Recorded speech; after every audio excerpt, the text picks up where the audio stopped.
I will just first pick up questions to be able to see what I can answer. What are your questions? What you would like to know, to see? What's working right now and we can use in test and in checking this out? What's working? Oh, that's an easy topic. What's working? Anyone else? Specific things you want to see?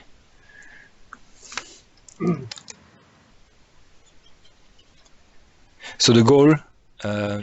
Maybe some theme creation stuff too, if you have time. It's like everyone is asking for it. I'll try. So theme creation. I will show you some techniques and yeah, what's working. And let's focus on the goal being making a website, right? Because this is a CMS which we want to see here. It's not the modularity or whatever. Like, let's see first how to make a website and how the different ways to make website, and then what's missing to make website, because things are missing. Right.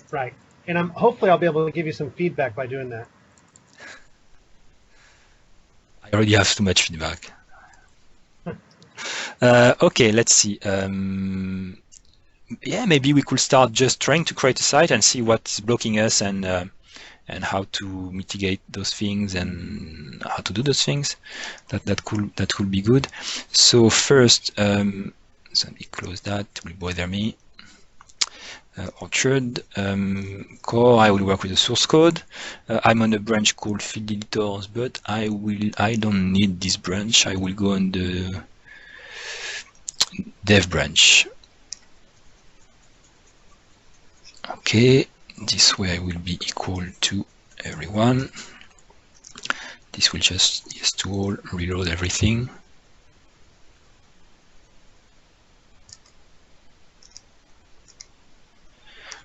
Reloading the solution because there are some file changes I wanted to take into account.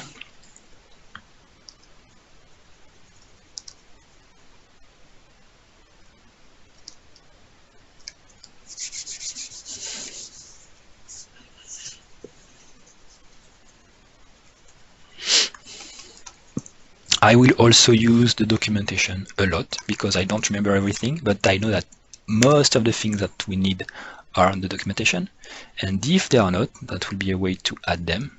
Okay, so this one, and let me go on the dev. Am I on the dev already? Okay, good. You see the default branch, so that's good. Orchard loading.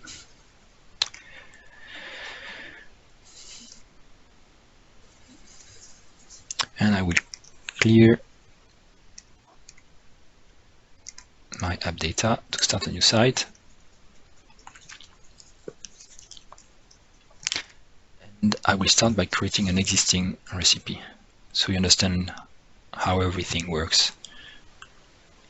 I had one site that I did a clean install on an app service in Azure, and I'm going to use it as a, to have multi-tenant, start with something blank and then use multi-tenant, but I seem to be breaking that already. So I wasn't sure if that was supposed to be working. No, that works.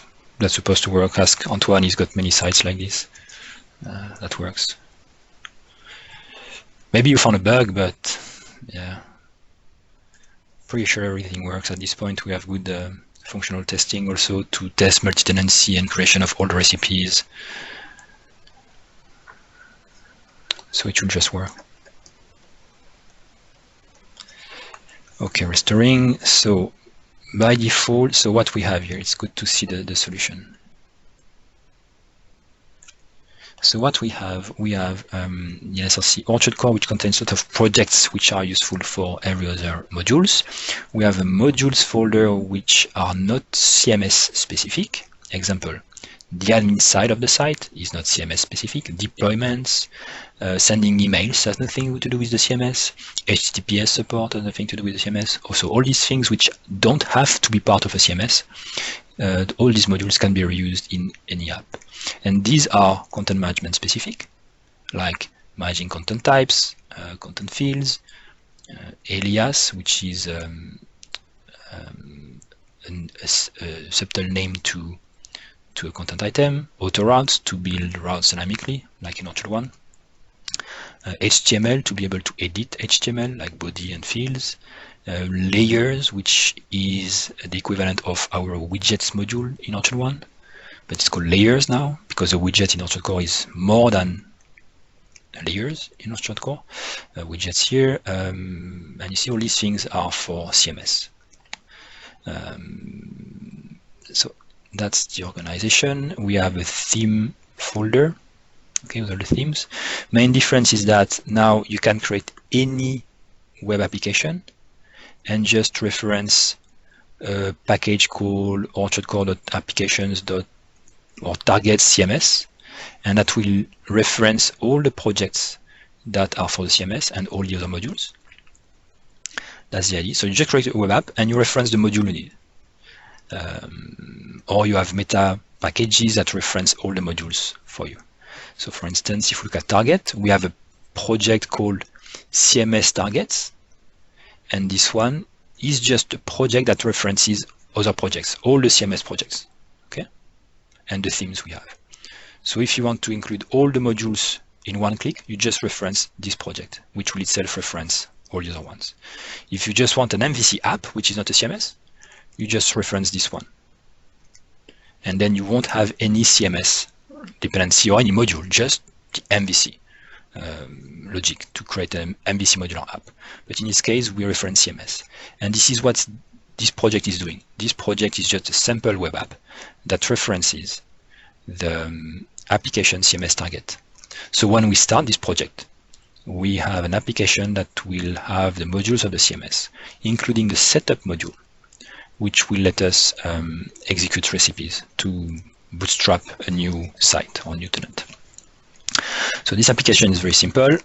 Startup, you see add Orchard CMS, which is based on the target CMS, blah, blah, which will enable default features to be able to start the CMS.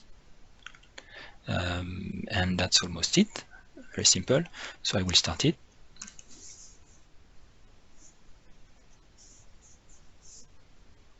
And any projects can be anywhere. There is no more a specific location to put the files in, like a modules folder or a themes folder. You put it where you want. These are just solution folders. They are not physical folders. They're just organizing the projects. Actually, all the projects are under an Orchard modules folder, either they're CMS or not, and an Orchard themes folder, just to organize the files, but that's not a requirement. So when I start, what happens is that this thing just said, if there is no existing tenant, let's create a setup tenant, a local transient tenant that will have like 3 modules, the theming, setup, and recipe. And the setup module will then show the screen to be able to create other tenants, or at least the default tenant. So here I will give it a demo, and I show all the recipes. And the recipes come from any module. But these recipes are setup recipes. And they are setup recipes because in the themes, which I like to call templates, like if I take the agency, there is a recipes folder, which has an agency recipe JSON, which is a JSON document, and it has a something called setup.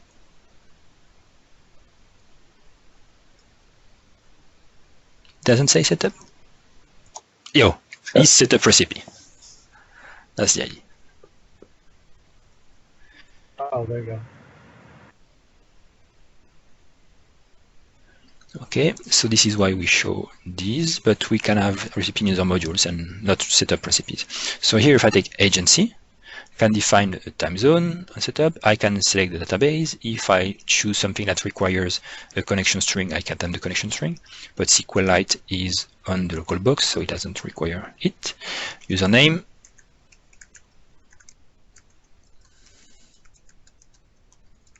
I made a mistake. Okay. And finish setup. So what happens is that the setup module can run a recipe, and the recipe contains everything like in Orchard 1.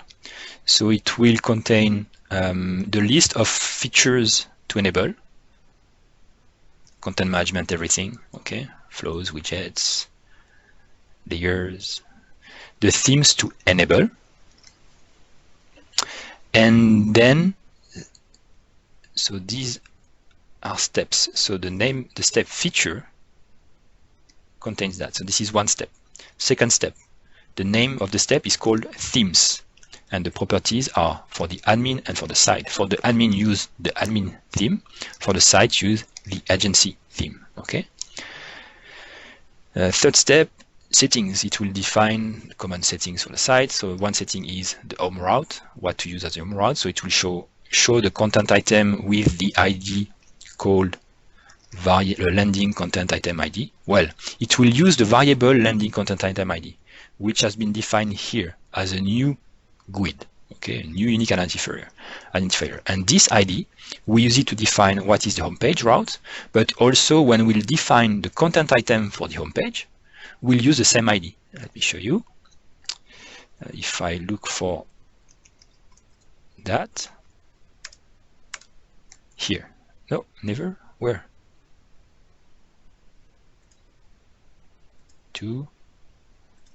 No, it's not used. Why?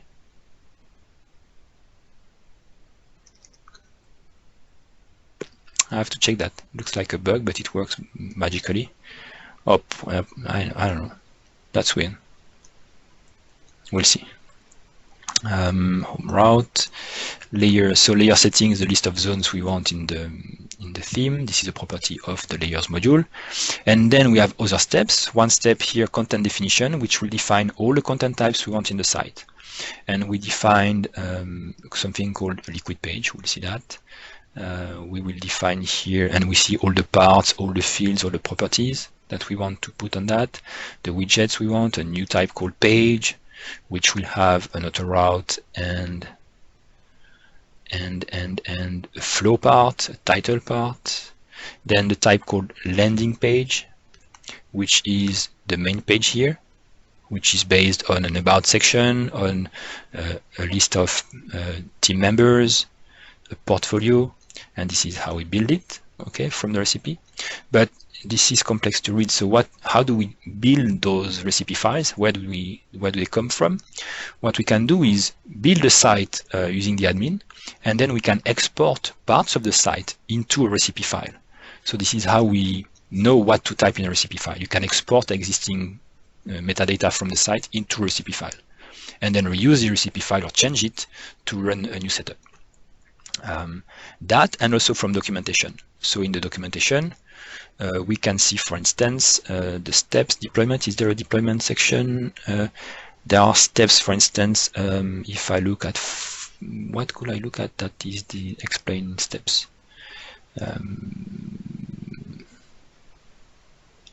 Not that, recipes maybe. Some helper for recipes, but that's not interesting. I'm not sure. Content types is not explained. Auto route. Nope. There are some steps are explained, but I don't remember which ones. Steps. Recipe step. Yeah, like for Lucene. Okay. Recipe. So in the Lucene section, recipe step, how to configure Lucene and indices. This is explaining. Okay, this is what you need to type in the recipes. And there must be other examples. Queries, how to define a query in a recipe. Same thing. This is the step to run. The name has to be queries, and then this is the object model to type the custom queries. Okay, for SQL and for Lucene. So yeah, if it's missing documentation, then we can add it. Roles. This is the step to create custom roles from a recipe. Okay, so that's the idea. This file will it's like a script, but that any module can write a piece of interpreter for. Like if I look at my module CMS and I look at the auto route, there must be, no, what steps do we have here? First one, we have a themes step. So if I go in the themes module, which is not related to CMS, it applies to any application. Here, there is a recipes theme step that implements iRecipe step handler, and that says if the name is themes, then extract the object and do that and do that. You see, set site theme and set admin theme, because it will extract the value from this and this. So this is how we build custom steps. So any module can read steps and do things from the steps, and also export its values to different steps. So we have a site here. So let me show you what's brand new in OrchardCore and makes it really super useful. First thing you will have is when you go to the admin, new ways to edit the content that make it awesome. And this recipe is just showing off this feature. If I go to content items, same thing as Orchard 1, I see a list of content items. I see two content items, one called demo, which is of type landing page, and one called main menu, which is of type menu. The main menu, if I click on that, this is a content item that describes the navigation. See, services, portfolio, about, theme contact, and this is exactly what I have on the front end here. Services, portfolio, about, team contact. And the link here is an hash contact, hash team, hash about. This is a single page. So here I see the link here, and I can edit the link and change the content. Okay? And I can move the links around, sublinks, main links, and so on. So that's the edition of a menu. And a menu is a content item in OrchardCore. And is made of menu items, which can be customized and can be of any type, and every module can provide different types of menu items. Today, we just have one type of menu item. So if I say add menu item, it just suggests link menu item, but we could have an HTML menu item that just contains full HTML you want to type for a menu item, or I don't know, a taxonomy menu item if you want to render as many menu items as you have taxonomies or queries. So it will be extended to provide more ways to add menu items to a link to a menu. So if I go back to content items, if I click on demo is my home page. Okay, and permalink home page. This content item is the current home page. So the home page route is correctly configured. I don't know why it was. There is an issue in the recipe. And you can see here you get sections like services, and we see e-commerce, responsive design, web security, and this match is e-commerce, responsive design, web security. So you bet that if I edit the responsive design section, it will change this piece of content. Okay, and I can expand it. And I see here the properties of responsive design, and they are all of the type service. So here we can see many new things in OrchardCore, which is first that a content item can be made of lots of other content items, inner content items, which are contained by this main one. And these content items are based on custom content types. So what happened is that the recipe created a content type called service, which has a title part, a body part, and a text field to have an icon class, CSS class. Okay, and then we made the landing page type have a section called services, which contains service content items. We made a portfolio sections which contain project content items, and a project has a title, a body, a category, and an image field. Okay, and everything was created from the recipe. And if I go to content definition, I will see those new types. Like I will find a service type, I will find a project type. So if I go to service, I can see that it has a title, a body, a custom part, but this is the inner part for the type, and an icon class field. Okay. And then if I look at the landing page, how it's building all its section. So landing page here, a landing page has a title, an auto route, and then something called services. This is a part which is this is a named part. So this is a part called back part, which has been named services. A back part is a content part that can contain other content items of specific types, like microlist, minilist. So if I edit the services part, I will see that it's a back part somewhere. I don't think it's displayed that it's a back part, but it's a back part when it was added. And I can have a display name for the admin, a description for the editor, and then I see all the types that are available in my system, but only service is checked. So this back part will only contain service content items. Okay. So if I go back to content items demo, this is why here I have services. This was a display name. This is the nice description of the back part. And then these are the elements that have been added. And if I want to add another item, the editor of a back part suggests, oh, add an item of what? Service. This is what I configured. I can just add services here. So if I add a service, it shows the editor of a service, and I can say demos. It can make good demos. And I can have an icon class if I want. I will take some inspiration from that. FA lock. FA, I'm sure there is FA arrow. FA, what can it be? Circle, I'm sure it must exist. Okay, and I will save. I will publish. Publish. And if I go back on my page, I have a new service which appeared. Okay? That's how it works. So, first thing. Then, the editing experience is also very new in Orchard, in the way that when I edit a content item, I can preview it. But the preview is not a static preview, it's a live preview. So if I control-click that in another tab, and I will switch it on the right, and I go down on my services, and I will move demo at the top of the list, and as I drop the item, you see this page has been refreshed, and I can see my demo is here. Or if I start typing stuff, you can see live what's the result on the front end.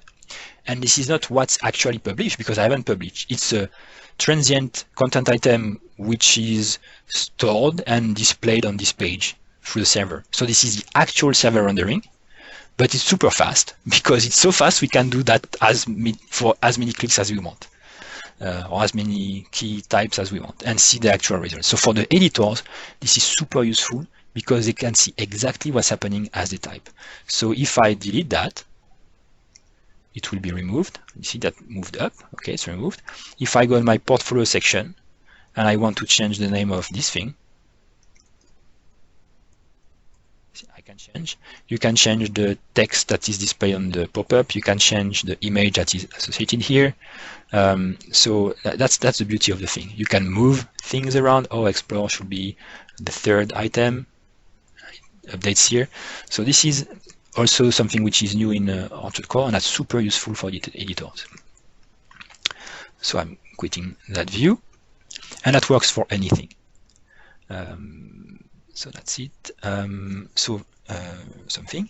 And now, how did this page got themed? How do we take all the content of a landing page and render that?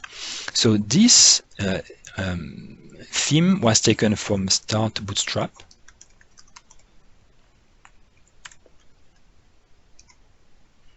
And is called the agency theme. We use it because it's completely MIT and it's a simple one. And so we took the static file, and so if I look at the live preview, you will see it's exactly the same thing with the same content. Okay, we didn't try to invent anything. We took the same content, the same images, the same assets. We just modeled the content definition based on what we see. We have services, we have portfolio projects, we have an about sections, and we see one element on the left, one on the right, one on the left, one on the right. So this is static HTML, but we made a content model from that, and then we made the template react based on the template on the content model. So the template itself can be a razor page in the theme. Okay, let me show you. It could be, but it is not. So if I take a theme like the admin, we can still make razor templates like this. Okay. We can still make, we can now make liquid templates. So if I go in views, we can make, you can recognize how it works for Orchard 1, for instance. Content-blog is the template that will be used to render a content type named blog. Content-article is the one to render an article content type. And in our case, it's called a landing page. So we will have a content-landing page .liquid or .cshtml. This is the same naming convention in Orchard 1 works in Orchard 2 as far as alternate? Most of them will be exactly the same, but we changed some of them. The content types, the content parts are the same, but we also improved them to give more flexibility based on the names of the field, for instance, on the names of the parts, because parts can be named. And you can also more easily reuse the parts rendering from a content. I will show you that right after, the improvement in the theming. But in this case, it's not the blog theme that we are using, it's the agency theme. And we don't have a content-landing page in the theme. So what is done is that we have a module called templates that allows you to define these templates from the admin part. Okay, the front-end templates from the admin. And we have a template called content__landing page, which is the name of the template, the actual technical name of the template internally for a landing page content item. And on the file system, what happens is that when we find a file called, let me take another example in the blog theme. When we find a file called content-article.liquid, we know it's a liquid template, and the dash will actually be translated to double underscore, and the dots in the names will be converted to underscores internally. That's why here we see content__landing page. I assume at some point we'll change it to match the file names, otherwise people will be confused and will have to know the translation. But right now it's content__landing page. So the recipe, while it was creating the site, also created a template from this module. So there is a step for that with the content of the template. And if I click on that, I can see the template for the landing page. And what we'll see here is we define a zone header, or at least in the zone header, we want to inject that. So in the layout, we must have something called a header section. Then we start with the body of the page and we look at model, content item, content, services, content items size.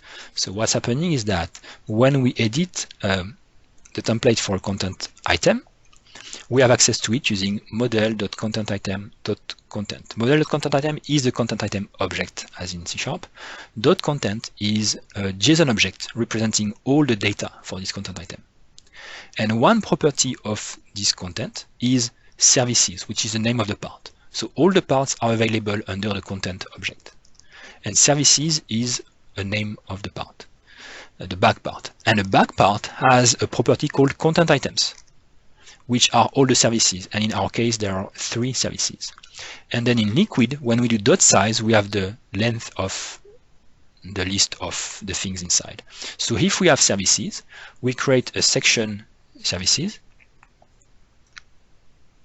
This is that. I will close that.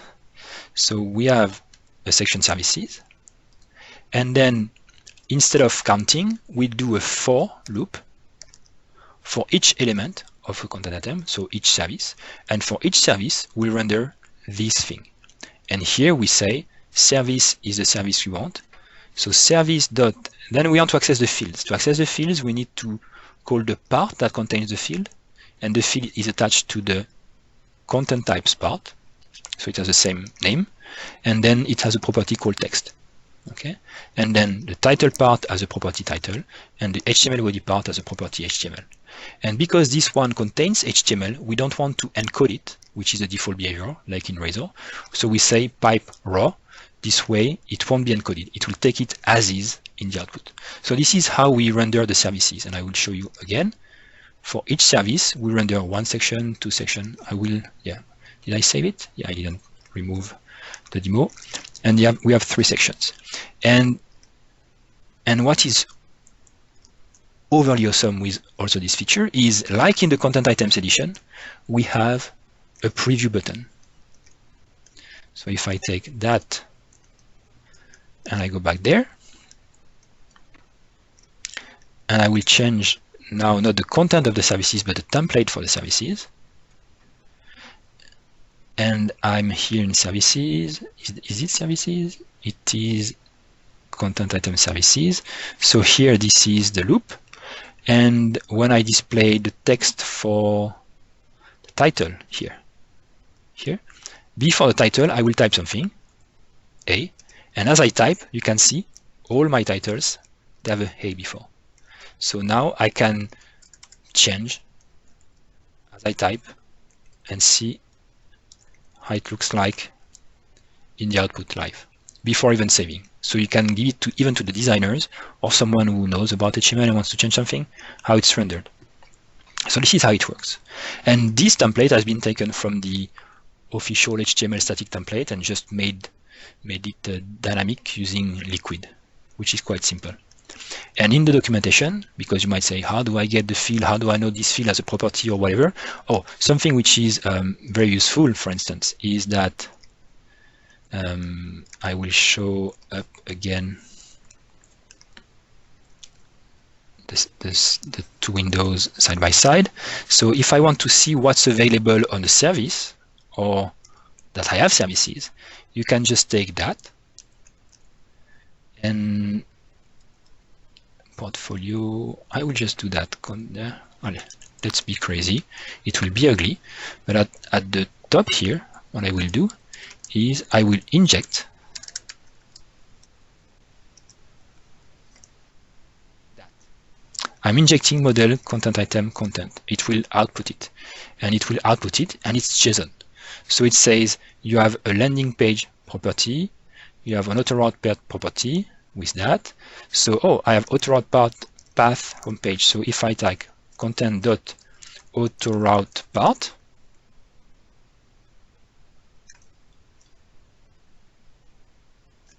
it's at the bottom.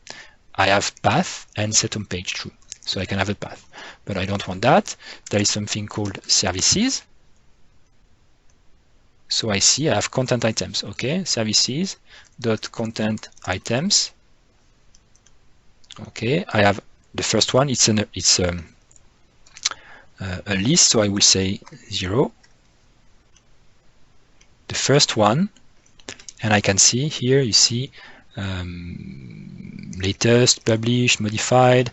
I have service, which has an icon class, an HTML body part, which has HTML, and so on, title part. So you can dump the object directly in the output if you need. And you can actually, it would have been better if I had done that directly here. So I could dump before typing the HTML. I could say, oh, what's available on service. And then for each service, you see, you can have the thing.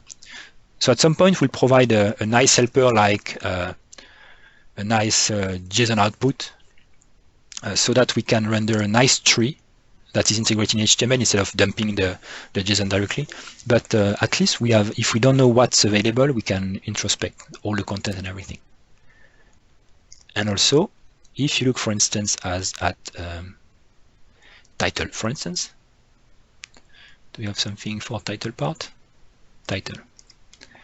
It will tell you in theming that the title part, the model has a property title, which is a string. Okay, so when you have a title part, content part, you can access the title property. If you go at the auto route part, then you have access to, oh, it doesn't show you in this case because there are Liquid helpers and other helpers, but HTML body part view model has a body, an HTML, content item, HTML body part, type part settings. This is all the things you have access to. from the view model. If you customize the template for all the HTML body part or specific one, this is not what you do. If you have access to the body part itself, the content, it has a body property, content, and content item. So if I have HTML body part, it says I have HTML only. So maybe this is obsolete. I have to fix it. This is wrong. Okay, we'll see. So that's also like preview on the templates. So templates can be Razor files, can be Liquid files, can be on the file system, or can be in the templates module online. And anything that is defined in the admin is overwriting or has more priority or has precedence over anything that is on the file system. Okay, so for instance, in the agency theme, I have a view for a widget paragraph, or what's interesting, a menu item. A menu item, this is that. I could change menu item directly in the templates by saying templates, add template. This is menu item, description. If I paste the same thing, I will have the same result. I can also get a preview. Menu, this is what is rendered. And if I type something, it doesn't work. Maybe it doesn't work for this kind of, or maybe because it's new. Yeah, maybe because it's new, it doesn't work. But if I preview disconnected, if I go, I saved it. So now if I go there,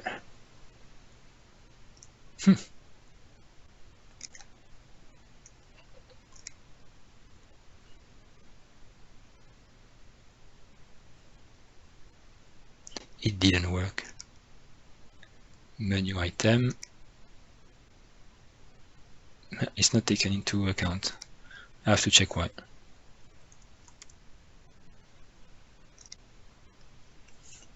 Too bad. We'll see. It's probably a bug. Regression. We'll see. But that's how you should do things. And for any type like content service, same thing. Instead of like today we have in the template here, we have one template for the full thing because all our services are only used in this page. So there is no reason to externalize it. But instead of having this template like this, we could have redefined the template for a service content type, content item, and created a file containing just that. And then here we could have called render a service now using the standard rendering, which would have been something like service, which is a content item, pipe shape render, or something like build shape render. If we want to actually delegate the rendering of a service to the theming. And then we will have defined the template of a service inside the templates.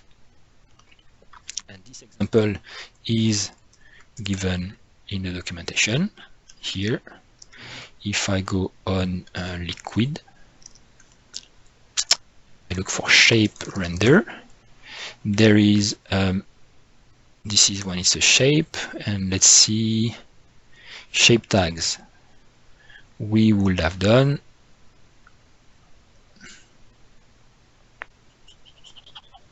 shape build display. You see, my content item like service, shape build display to create the shape of my content item for the mode detail, but this is a default, so we don't need to pass detail actually. And then shape render to render the shape that has been built. Okay, that's how we do that. And there are other examples, but we don't care here. So that's a way to an alternate way to theme the services and other things. But in this case, it was easier because we don't have another page using the services, so it can stay in this section, and it's easy to customize. And you can see everything else from the page. Portfolio, which is opening a modal dialog, but this is from the theme. What else do we have? clients, so which are just logo. And so what we saw also earlier is that we have access in content items. Some things have images like team. A team, a title, a team member, a title, occupation, and a picture. So here, this is a picture we selected, and we can remove it and select another one because this one is just a single one, and we can see the media management and all the images we put there. Upload files, filter, browse the folder, create new folders. This is the logo section, and this editor is exactly the same as which is contextual, but when we go to content assets, this is the same code that is reused across the modules when we need that as a full page or as a pop-up. And I can drag and drop files directly to upload things. Pretty good.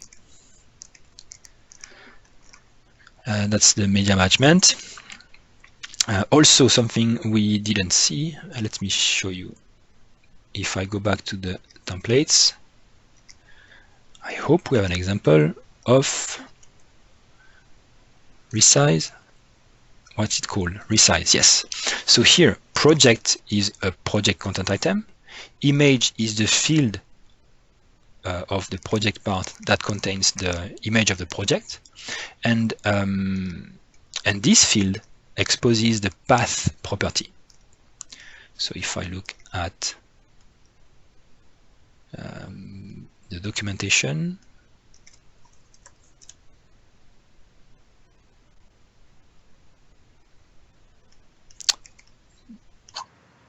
I lost it. No, it's good. Where is that? Antoine will tell me. Path. Yeah. Oh, media. Okay, media, output, resize URL, and do we expose the path?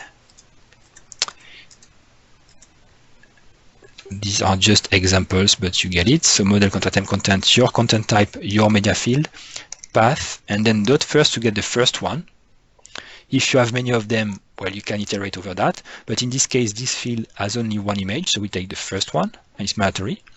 And this contain, I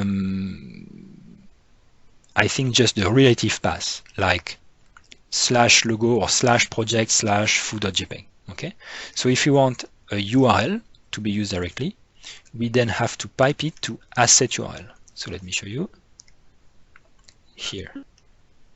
So asset URL, which will be a URL to the image that we can use in the SRC.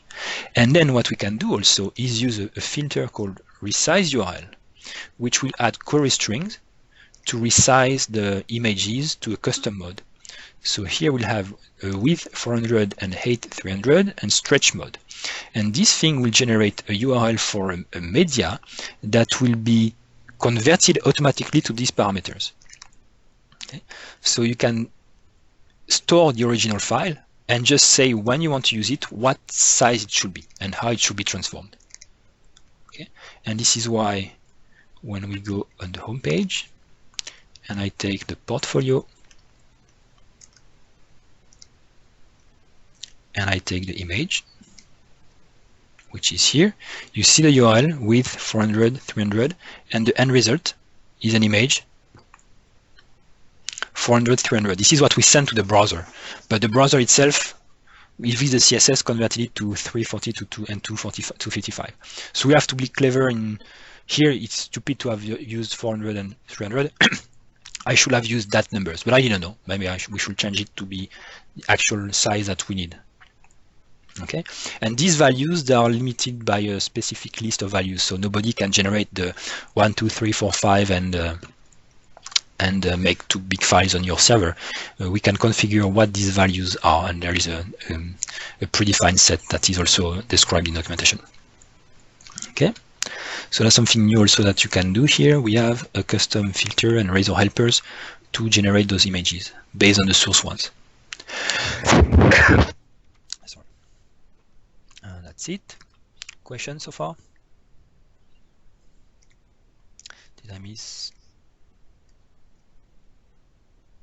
questions? No. Okay, just to answer that we are back.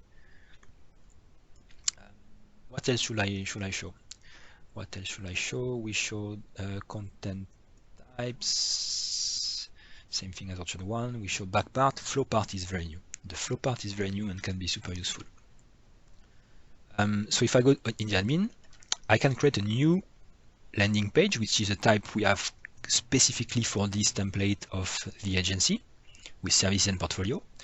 We have menu, we saw that, and we have liquid page and page. So page, let's start with liquid page because we are in liquid. A liquid page is a page, so something that has a route.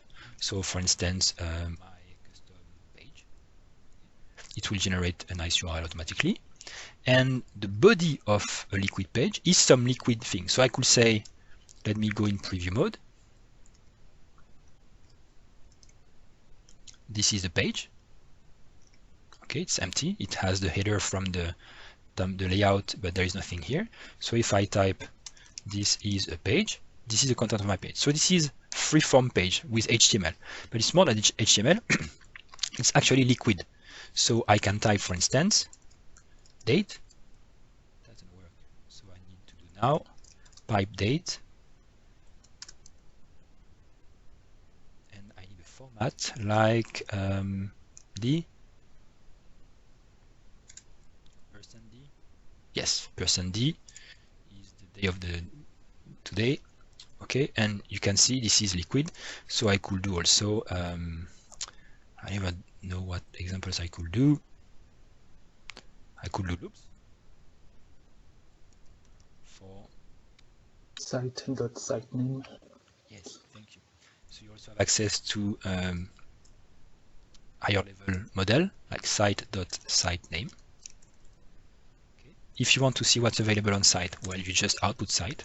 Oh no, it doesn't work in this case. That's why we need a JSON output. Site name, the site name. We have also site dot. Oh, this is documented. So if we go to find site name, site, base URL, culture, page size, site name, super user, time zone ID. So what's the current time zone ID? America, Los Angeles. You have access to the current request, query strings, you see, the current culture, name of the culture and direction, if you want to theme the things like the body and everything. So this is, yeah, because we are not, and we also access to this current content item because this is a content item. So if I do model.content item, you see it's a content item, it's outputted. So I have access to the JSON content, and I see there is an auto-route part, a liquid part, and things like this. So if you add fields, you can access the fields. But in this case, this is usually what we don't want to do that. We just want to render stuff, or you can do also queries. So this is super useful for that. Let me actually jump onto queries. So why would you need liquid here to do custom things? What custom things could you want to do? You might want to just extract the services from the home page and render them in this page, or do a query on something else like the users and display all the users here. And this you can do by doing custom queries. I will show you with another recipe where we have an existing one, but queries are not enabled here, so I will enable them. So preview disconnected with the page, and if I do queries, it's enabled, sorry. So where is that? Oh, okay, the module is enabled, but the SQL queries is not enabled. So I will enable the SQL queries. There is SQL queries and Lucene queries. And now it's enabled, so I have access to, is it enabled? Did I click? Yes, enabled. Where is that? Content? Yeah, content queries.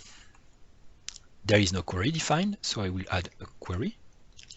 I just have the SQL queries here. And if I go on the documentation, for queries, recipe step, SQL queries. Do you have an example of a SQL query? Examples. Here an example of a query that returns all published blog posts. Okay, this is not what I want. I don't want all published blog posts. But let's try with what we have. We have, for instance, Well, let's make it useful. Let's make something, create new type. I will do a type, what could I use? News item. So I want a type called news item. And I will give it not a route, it's not linkable, it's not just a list of elements which will have a title and a body part, an HTML body. Okay, I can save it, and I will put the title at the top and the HTML body second, and save it. And I will create a new news item, which is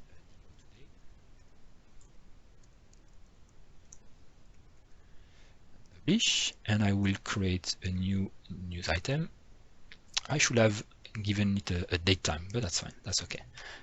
Demo today and no demo tomorrow.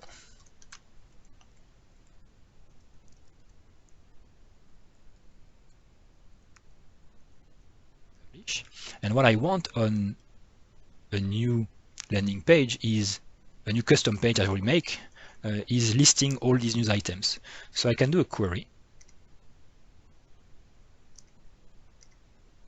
add query based on SQL that will list all these news items. And to do that, I can run any, not up, I will say all news items. This is the technical name, so this will be items, and the query, that will be that.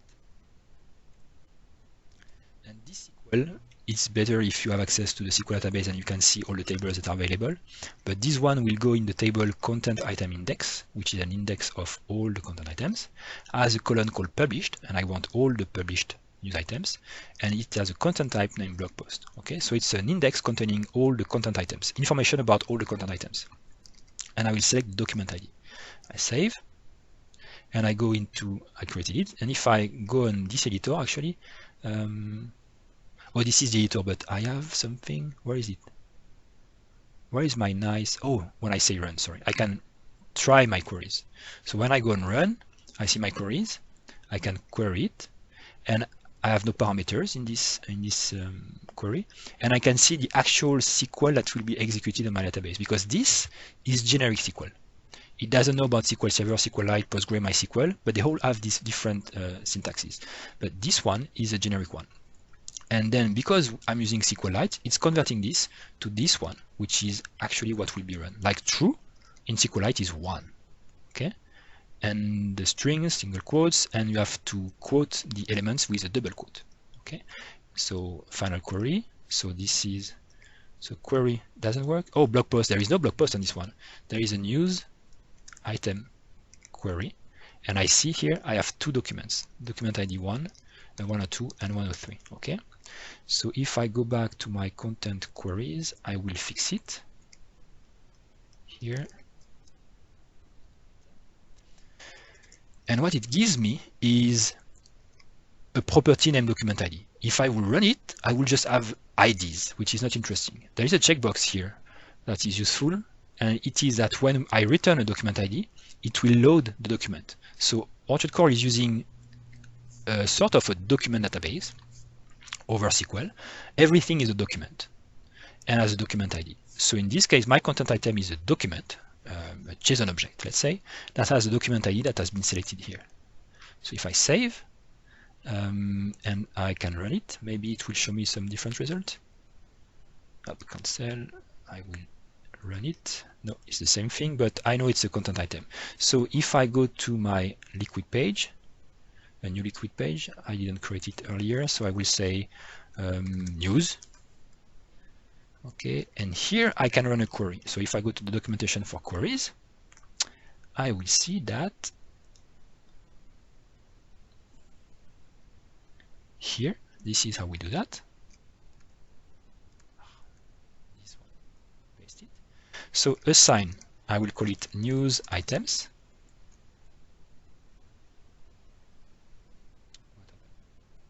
Assign news items. I have a queries object available, and queries object has access to all the queries defined. And my query is called news item or items, news items, I think. News, all news items, I don't remember.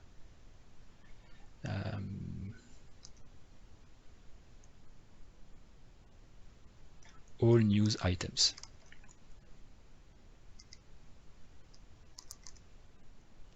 And this object I will pipe to query, because I could also pass parameters, like you could have the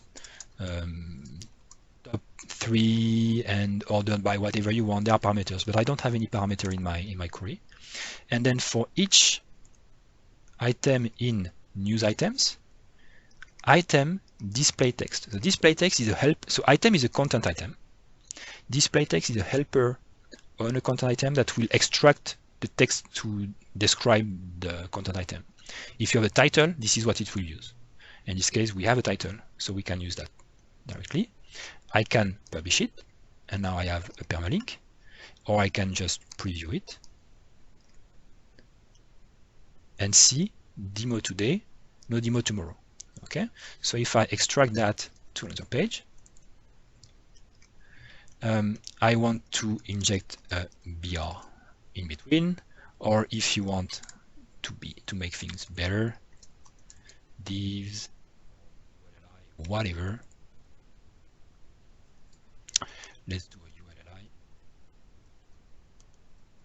and you see it's live, so it's super useful to see what's happening. Okay, some styling issues with the first one. Doesn't really matter. We have to check independent of that. And then we have the display text, but remember we had a body also. So this is just extracting the body. What can we do with the well, the title? Now if I want to extract the body in a paragraph, so instead of, I could have H2, and in the end use a paragraph for my body. And to extract the body, I will do item dot content, text item content, but the evaluation of item content. And I see I have access to news item, to HTML body part, which has an HTML property. So I will do content dot HTML body part dot HTML. And this is HTML, so I should not encode it. So like earlier, raw. This way, if I put HTML inside, this will be outputted directly.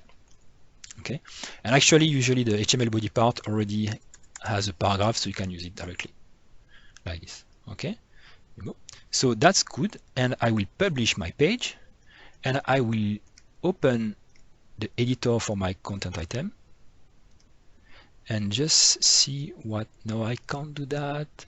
But now there is no, because it's an independent content item, it won't link to the news page. But if I do, what could I do?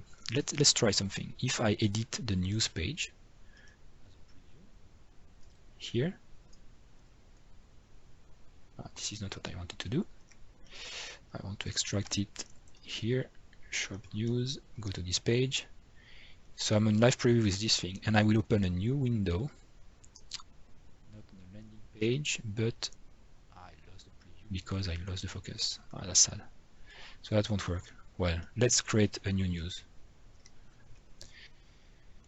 Yet again.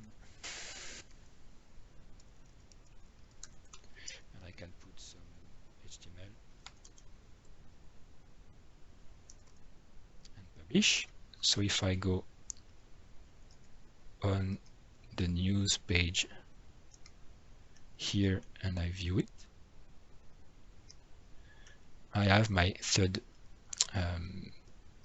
view, news with some text.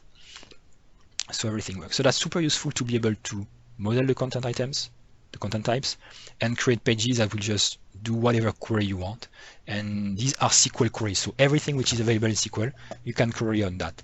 And if you want to optimize your queries, that's your SQL. That's not our to say. So you can have a super optimized SQL if you need that.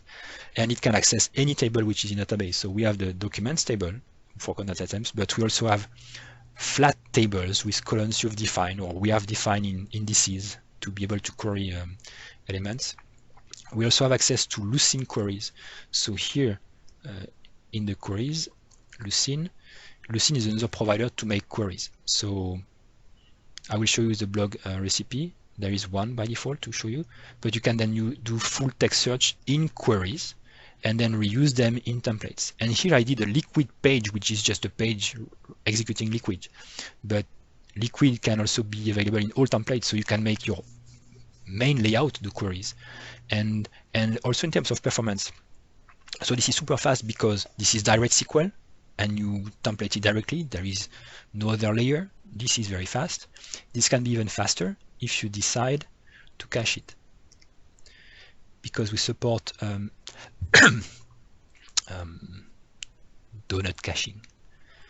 So if I go to news, here, maybe when we render this page, we don't want to run this query all the time, okay, or this section all the time.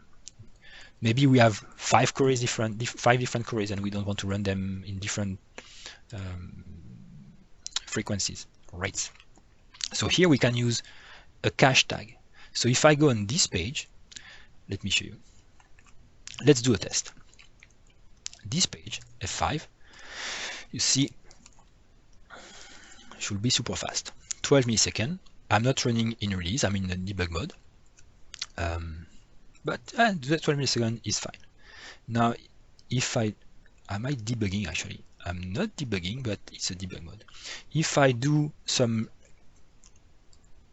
load test, so if I simulate 5 concurrent users on this URL, and I won't use this one, I will use, oh, this is HTTPS, so I have to use this one. I don't have the latency. So I use this one, 5 concurrent users. Okay, so it's running. And if I refresh, so while there are 5 concurrent users, I can see I have 19 millisecond latency. Again, it's a debug version. And I will stop it. And I could run 682 requests per second.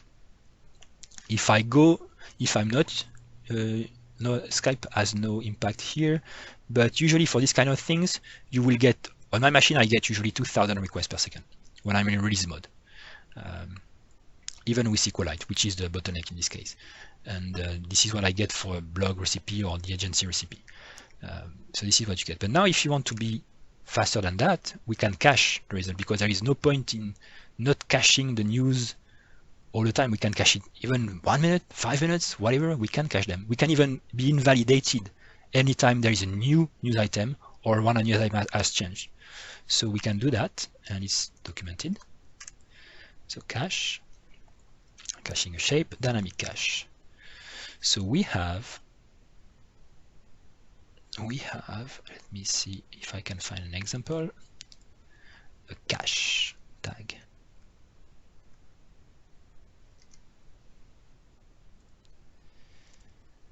Here, and I can cache this full section, and I will call it all news items. I can call it all news items. This is just an ID to identify that. I can vary by whatever I want. Here, I won't vary by anything, but I could vary by, no, that's not interesting, but what you can do is, if you want to vary by any news item, so if a news item changes, you want to invalidate this list. Inside the cache block, you can add other cache blocks. So let me show you. I will do that, and I will indent to show you the difference. Okay, so I'm caching something which is executing query and rendering the query. And for each item, I can actually add another cache block, which I will call news item. So I could actually cache each and every news item, but that's not what I want to do.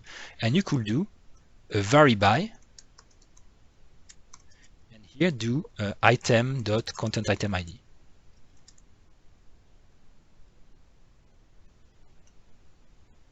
And then what will happen? No, that's not how you do that. There is a way to say, no, there is a vary by tag. There is a way to say tag and say content. Oh, let me show you. So you can vary. So the vary by is different. The vary by is you can have different values of the cached element based on the evaluation of that. For instance, if I wanted to cache categories independently, but I have tags. Tags.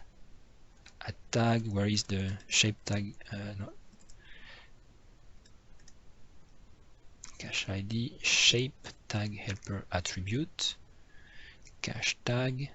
A set of space comma separated tag values. There is alias. Like, look at that. So you see cache tag. You can define properties that have to be associated to the tag, and if these guys change, then it will invalidate the cache entry. We have some tags for alias. So if I have a content item with an alias, I can point to it to say if this alias changes, then invalidate the cache element. But you have also ones for content items. You can also provide a content item and it will also invalidate it when it changes. I don't remember the example here. I should have here cached. You see, assign cache dependency. Cache dependency is content item colon and the cache ID, the content item ID. And with this thing, it will remove the entry in the cache storage if this content item ID changes. And how we do that is that the cache will intercept any content change, and when it finds the content ID has changed, it will look for a tag called content item ID and remove the data from the cache. So we can do that. I don't have the exact example here. I don't want to spend time on that, but this is something we can do. At least here I can say I want to cache that, and for how long, how can I say how long expires after, expires on, expires sliding. If this way, it will keep in memory as it's used, and after some time it will be removed. What we want is that. Okay. So where do I have to put it? Inside? Is there an example like this? But what's interesting also to have to know is that you can cache sections and inner sections. And if this inner sections is evicted, it will also evict the parents' entries, but not the siblings. So you can reuse the siblings. So it's super useful to invalidate pieces of your pages independently. So you won't refresh the full page every time. That, and I said with that. So this is hour, minutes, seconds. Is that it? I never know. I think so. So let's say 1 minute. Okay, this is the time span which is stored. So publish. I didn't make any mistake. F5. So this is not much faster, but if I do some load, oh no, expected enter. Oh, I made a mistake. That's why it's used.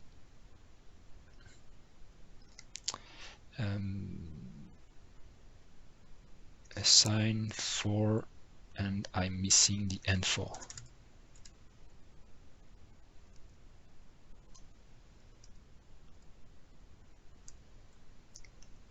Straight.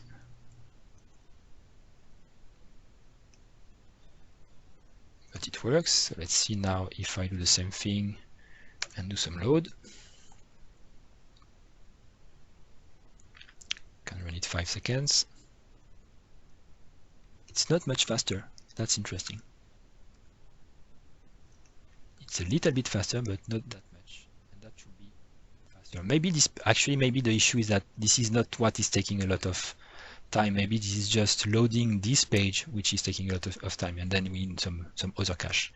But at least for the queries that you want to run, you can cache the sections. Again, you get more than 1,000 requests per second when you're running on release, which is still awesome, and you can go much faster probably. If I increase the load, it should be faster. You see, it's just that I was not pushing the limits, so you can go much faster. If you increase the number of concurrent accesses, it's just that, yeah, we'll hit the limit at some point, but you can see the perf. Okay, more than 1,000 requests per second. And still, there are still some queries executed on the server side here because we need to load the Liquid page and it's loading it again and again on the news page, still on the news page. So there are other ways to prevent that. Okay, but still, I should have displayed the date time when it was rendered to show you that it was cached. That's fine. So I was showing that because of the Liquid page, show you the queries, and I want to show the everyone's still here. Yeah, still people looking. That's good. I want to show the flow page, which is the page which is flow page. I'm lost localhost. So new, we saw Liquid page, landing page is the one I created. We saw menu, we saw the new item we created. Page in this case, it's a content type that is made of a flow part. So we saw earlier the back part, which will let us add specific content types, content items to another content item. Okay, this is how the landing page is done. A flow part is like a back part, but for widgets. A widget is a piece of, is a content item, but what is supposed to be a part of a page, not part of a content of a content item, but rendered some way on a page. So a flow will let me display all the widgets which are available, and a widget is any content type that you define and you mark as I am a widget. This is a stereotype widget. So it can be anything, it can be rendered any way you want, with any properties, any fields you want. And we just decided in the recipe to build these ones. But you can make all the ones you want, your custom ones, reuse them, share them, change them. It's all customizable.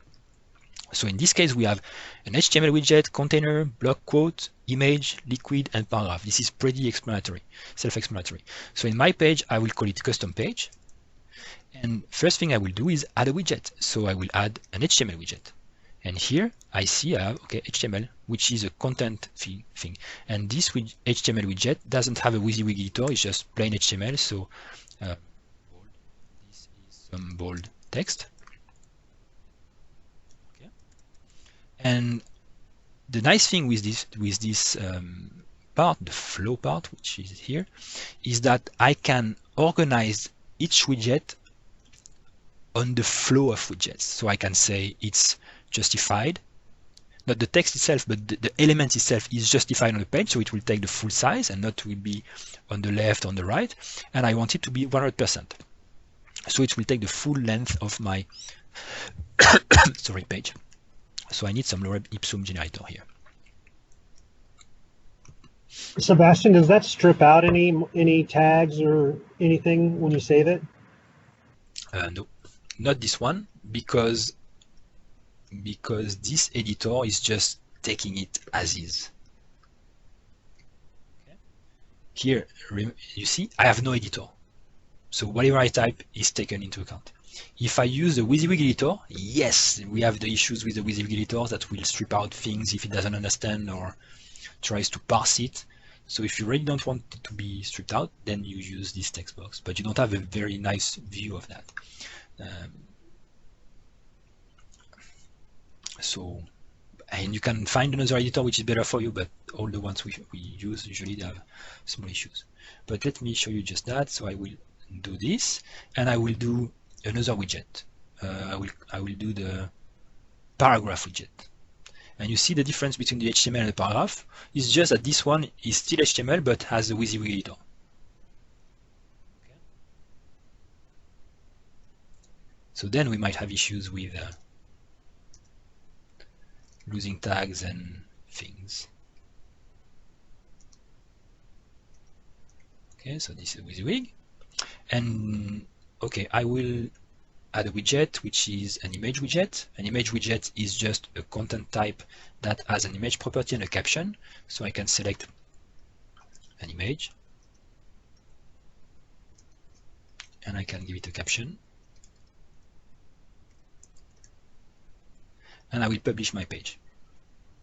So my page is made of 3 widgets, HTML, paragraph, and image. I want to preview it.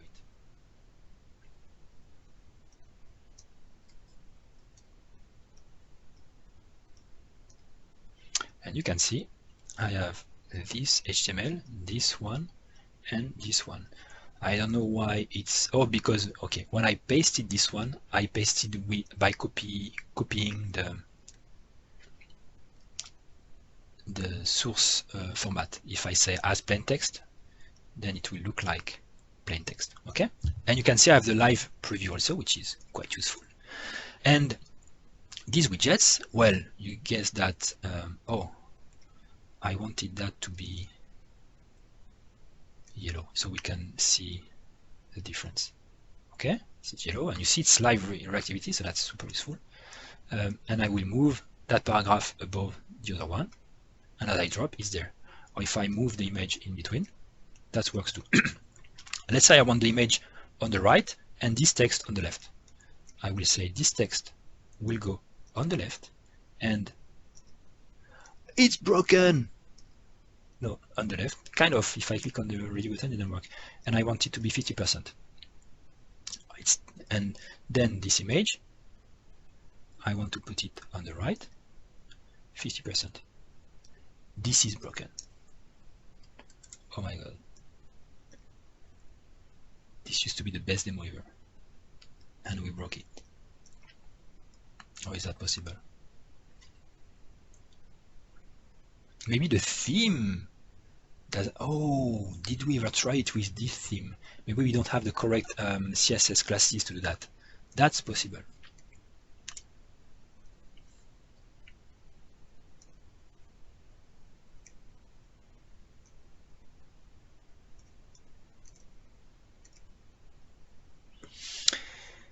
Align, yes, that's it. We didn't customize the theme to support that. I will show you with another theme that works. But that's the idea. You see, you can create pages based on what we call widgets, so pieces of content, and organize them in columns like this with flow, like the size and where you want it to lay out. And then you can create columns like this. And what sorry, what we have also is a widget called container, which is itself a flow of things. So if you want a custom section which itself has other columns, that's what you will do. A container inside which we will add more widgets. Okay? And again, you can create all the types of widgets you want. If you want a carousel widget, do that. And if your carousel widget is a content item which has a back part of slides, perfect. Every time we add a carousel widget, inside you will just add slides to it, which are customized with your templating, with your properties, with your fields. If you want product section, separator, whatever you want in your site that is based on your custom themes, you can do that. It's just a content type. Let me show you. If I do a content type, I will create a section content type, which will just be an HR. Okay? Section. And I want nothing on it. What do I want? I want nothing already. I just want to add a section. No content. It will just be HR. Let's see if it works. I've never tried. So it has nothing. And then I will create a template for section. So I will go to configuration, templates, add a template. Oh, earlier section. And I will just say HR. Save. This is my template for a section. And then in my content definition, I want it to be a widget, so it appears in my widgets list. So I will say here, widget. So this is not any kind of content item. It's not creatable, it's not listable, can't draft it, version it, it's not securable, it's just a piece of UI. So if I go to my content items custom page, I should be able to add a section, put it here, publish it. This one is disconnected, so if I go to view now, it didn't work, but it was a good attempt. I'm sure the template is broken. I have to check why. Maybe we broke the templates. That's sad, but it happens. But that's how you will create a custom thing to add in your widgets, custom type, widgets, custom template. That's weird, we broke the templates module. It's sad.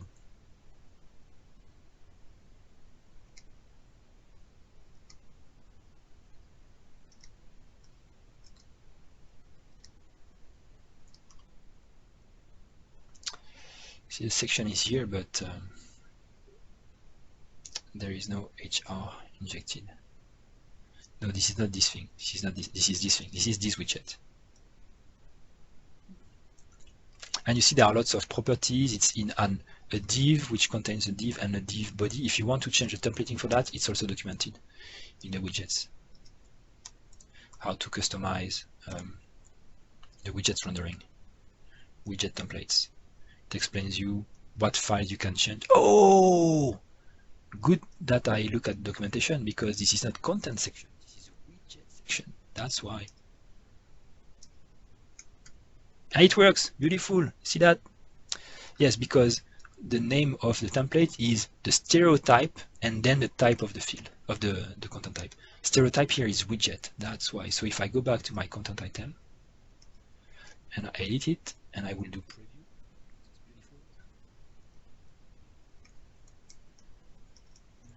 And here you see my HR, my section. I move it at the top and it's there. It's beautiful. And I can add another one. And everything is dynamic and I didn't have to code anything. Here, boom, sections here. So you can do things like this. Or you can create a container that will add like a background or some custom styling, or like take the full width and you call it like a product section or whatever you want, because you can have stuff that contains other stuff and define the templating for that. So that's super useful. So that's the idea. Just a point on theming, because that was asked.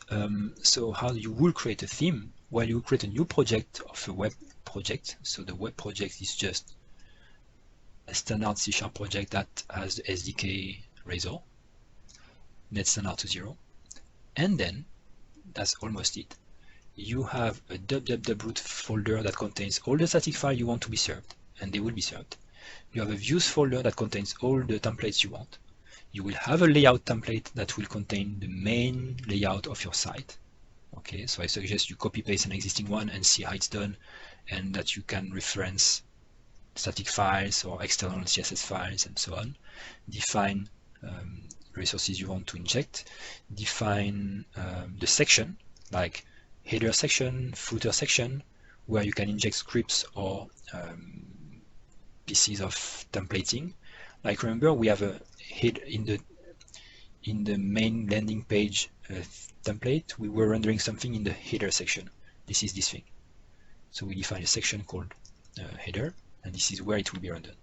And then we have a content section that you need to render that will contain the content of all your pages. And that's how you create a layout, which is super simple. Then same as Orchard 1, stereotype dash content type, content dash content type. This one is the container for all the content types, and whenever we render a content type in the header, we generate this header. But you can have different headers for different content types this way. And something which is new is, let me show you on the blog post.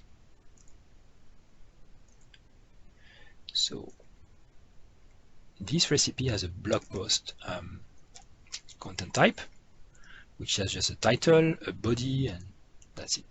So this template here, what is interesting is that it will start rendering header, including the title in the header as each one, and then including taking the subtitle of the blog post in H2, and then inserting the date and formatting it, then extracting the owner, and do we remove that? Or I didn't see it removed. No, it's not an issue. And then we take each part, contents, metadata, markdown, body part, which are available, and instead of extracting the data of the part itself and rendering it in the template, which is a solution, we decided to just take the part and render it as is by following its own templates and overrides and whatever logic it has, because we don't want to customize how Markdown is rendered and how the metadata is rendered. Markdown is important because when I have the Markdown field and the data, I might have to convert it to Markdown. It might be painful in a template. So here we just say this part of content, render it. I don't care about how it's done. It might use another template, but render it. But for the rest, you see here, I didn't call the title part render. I just took the title part content and wrote it there in H1. I didn't reuse the existing template for a title part, the default one. Neither overrided it in the list here. So that's something which is new, and that is explained here. If I go to theming, themes,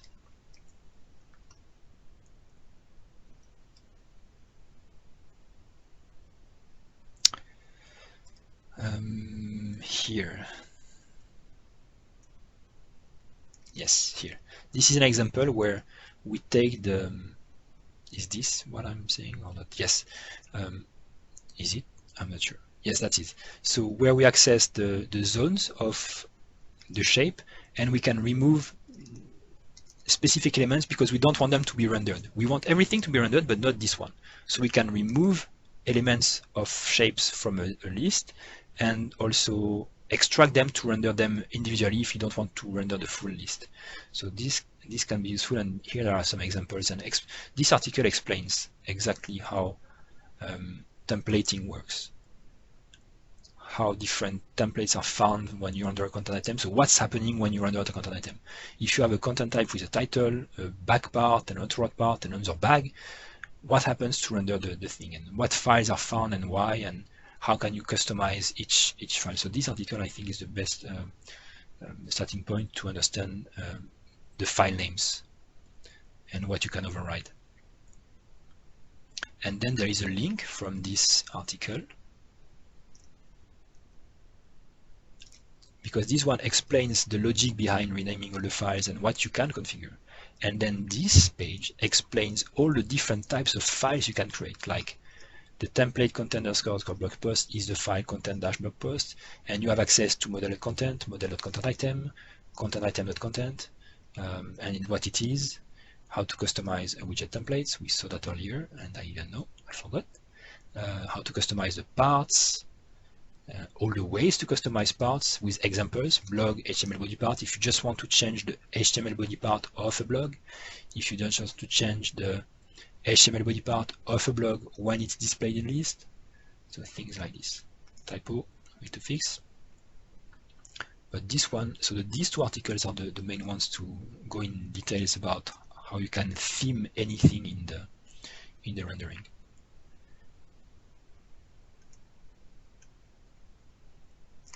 So 1.5. Other questions? Oh, something I didn't show you, just because I see Marco. Because Marco is the current main contributors to Jint. You know Jint, the JavaScript engine. Okay, that I wrote some time ago, and that lets you run JavaScript in .NET. So why do we use Liquid to edit the templates? And most importantly, in the admin side, we use Liquid because Razor is not safe. Razor is C#. If we let the admins or anyone editor write Razor, we let them write C#. If we let them write C#, we let them do format C:, or whatever they want on the system, give admin access. They have access to everything. Okay, it's more than remote code execution. It's like, here is the server, do whatever you want with it. So we don't want to give them access to C#. So we don't want to give them access to Razor. So we use Liquid, which is a templating engine which is safe. You only have access to the properties that have been opted in, and there is no, it's like a sandbox. You can't execute something else than just rendering text. That's it. Unless you expose some filters from your modules that can do that, but that's your concern. So that, and for the same reason, we don't expose C# in when you execute workflows or scripts. We use JavaScript. So for instance, the layers module, which I didn't show in this case, but if I go to the blogs recipe, so let me enable the tenants module from this one. It's not a really nice way, but I have the tenants module, so I can create a new tenant, so a new site on this hosting. I will call it blog. I want to use SQLite, create your prefix blog, create. So if I go on the blog, this is a new site. What's the name of the site? Blog. And I want to use the blog recipe, and I will create an account. I can't select the database because in this case I selected it from the creation of the tenant. And now I have a new database with a new set of content items, new set of templates, and under the blog route, and this is a blog, which is a blog, this one, and this is a blog post. Okay, and this is using the templates from the theme, the blog theme. And what I wanted to show was the JavaScript. So if I go on the home page, at the bottom you see this thing, okay, these icons. And if I go on the post page, you see the same thing. And if I go there, you see again the same thing. But this is not in the layout hard-coded. What it is it's a layer widget.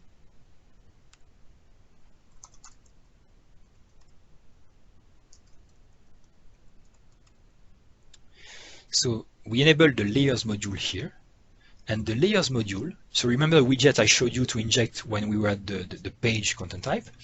The layers module lets you edit widgets, but place them in zones across the site based on rules. And in this case, I have one widget here, it's called the footer widget, okay, which is applied using the always rule. The always rule, if I edit it, says true. Well, this rule, when evaluated, will be always true.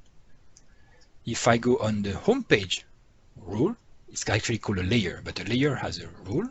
The home page layer says his home page. So if this thing is true, then the layer will be displayed. And you can see in my dropdown here some examples, like home page is true and date modulo 2 equals 0, meaning take the current date as ticks, and if it's an even number, then it's true, otherwise it's false. So 1 out of 2 times you should have true or false, and if it's the home page. So this layer will blink the result of whatever is on this layer.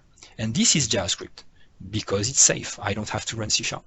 And the idea is that the footer here will always be displayed. And if I edit the footer, you see it's a widget with a title, but it has a content. It's HTML content. So I'm injecting this HTML content everywhere because it's on the always layer. Okay.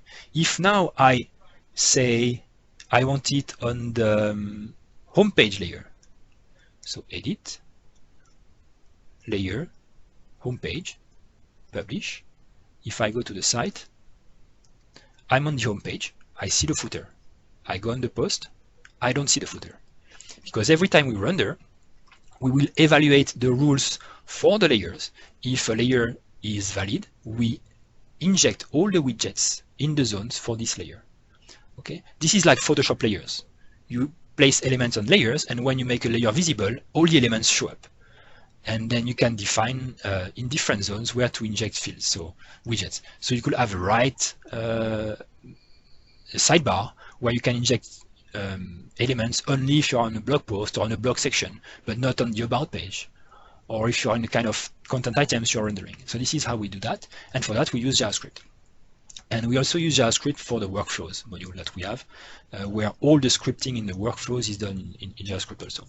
So just to mention that we have layers that use JavaScript, and the workflow module I didn't show here, but it's like an Orchard one. It's a full workflow solution with an HTML5 editor, and you can customize your content workflows, or you can also expose custom HTTP requests from the outside and answer to that.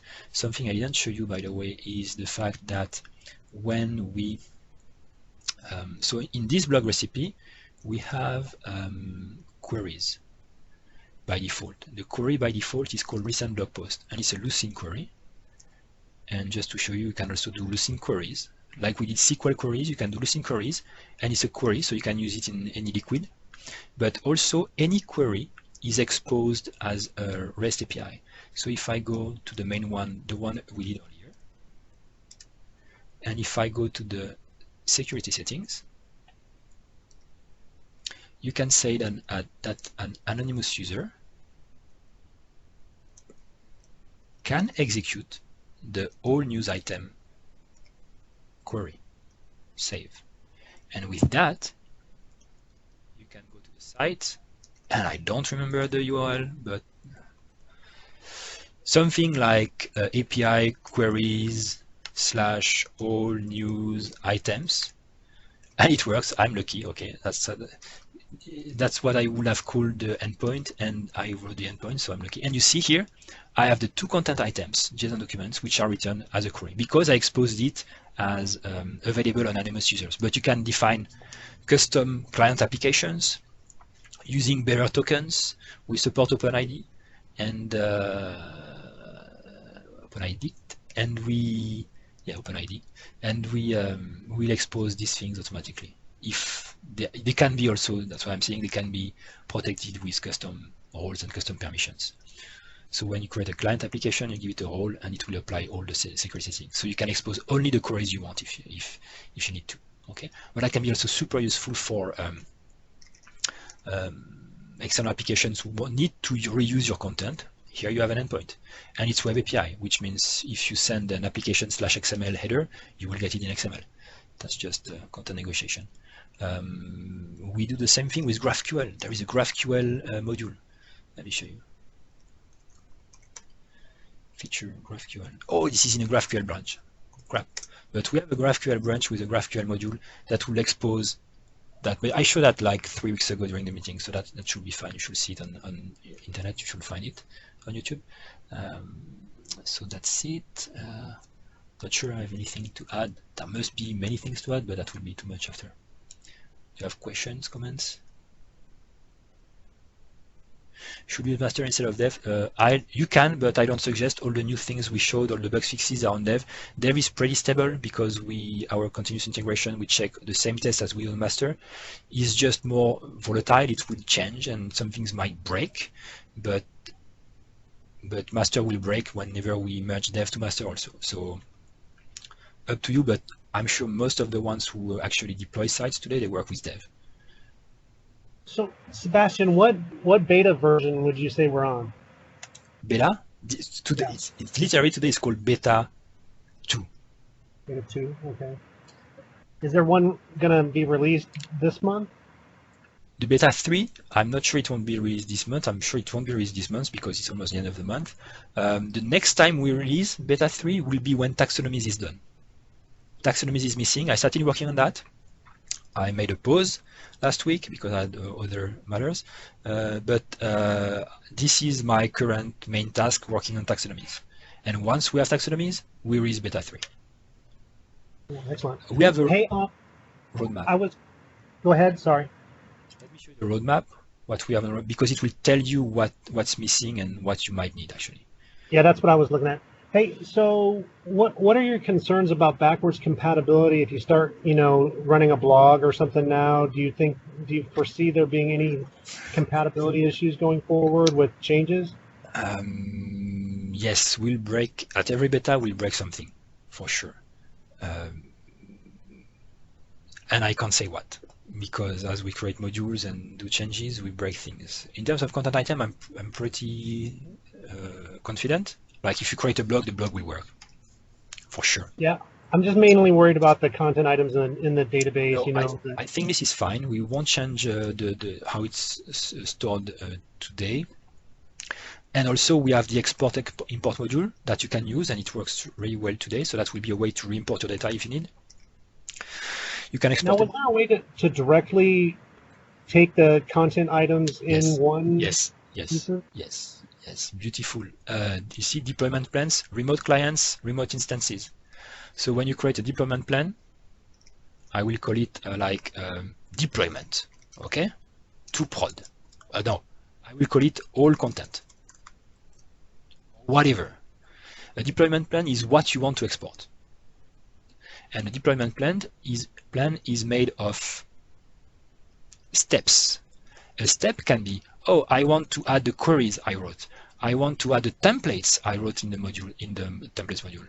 I want to export the themes I'm using, the layers I configured, the roles, the content definitions, the content type, or my content, or all the content. But if I say content, you could say, I want to export all news items, for instance. Okay, and you will create the plan. This plan will contain all the content types news items, so all the news items. Okay, and now you can execute it. And when you execute, you have targets. The default target is the file download. So when you select, it gives you all content deployment plan as a zip file, which is a recipe file, which will contain all your news items. You see? And then let's say you want to export it to a server. The target is no more a file. You want another server as a target. So what you will do is on the other tenant or the other server, let me go, for instance, on the blog one. On the blog tenant, which could be a distant server, I can create a remote client. So I will allow a remote client to execute some recipe. I will add a remote client and I will call it staging. And the API key will be a secret. I have created a remote client with a custom secret, okay? And it says when you need to export content to this instance, use this URL. So on the other instance, I will create a remote instance and I will call it production. And the URL is the one I just pasted. And the client name is me, I am staging, and this is my API key.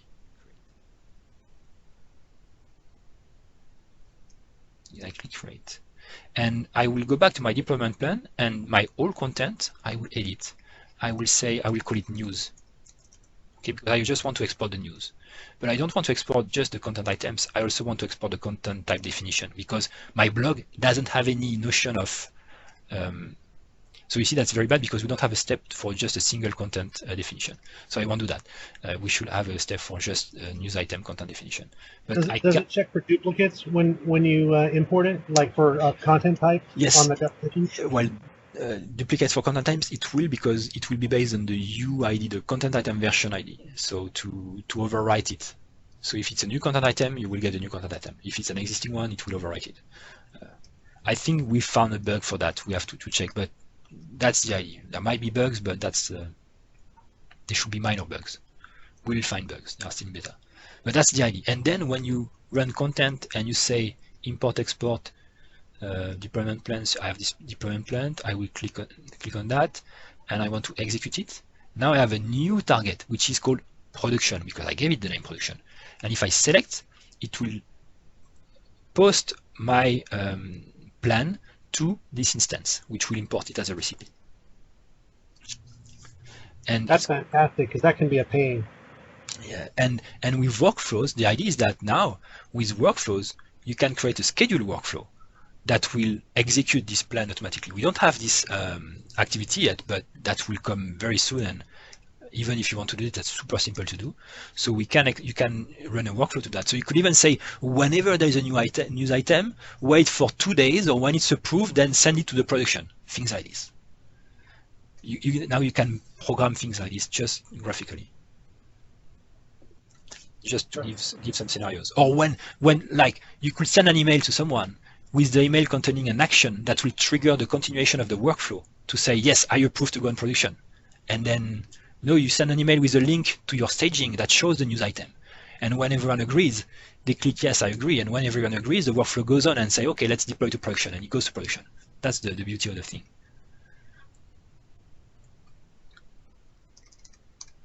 So let the questions come in.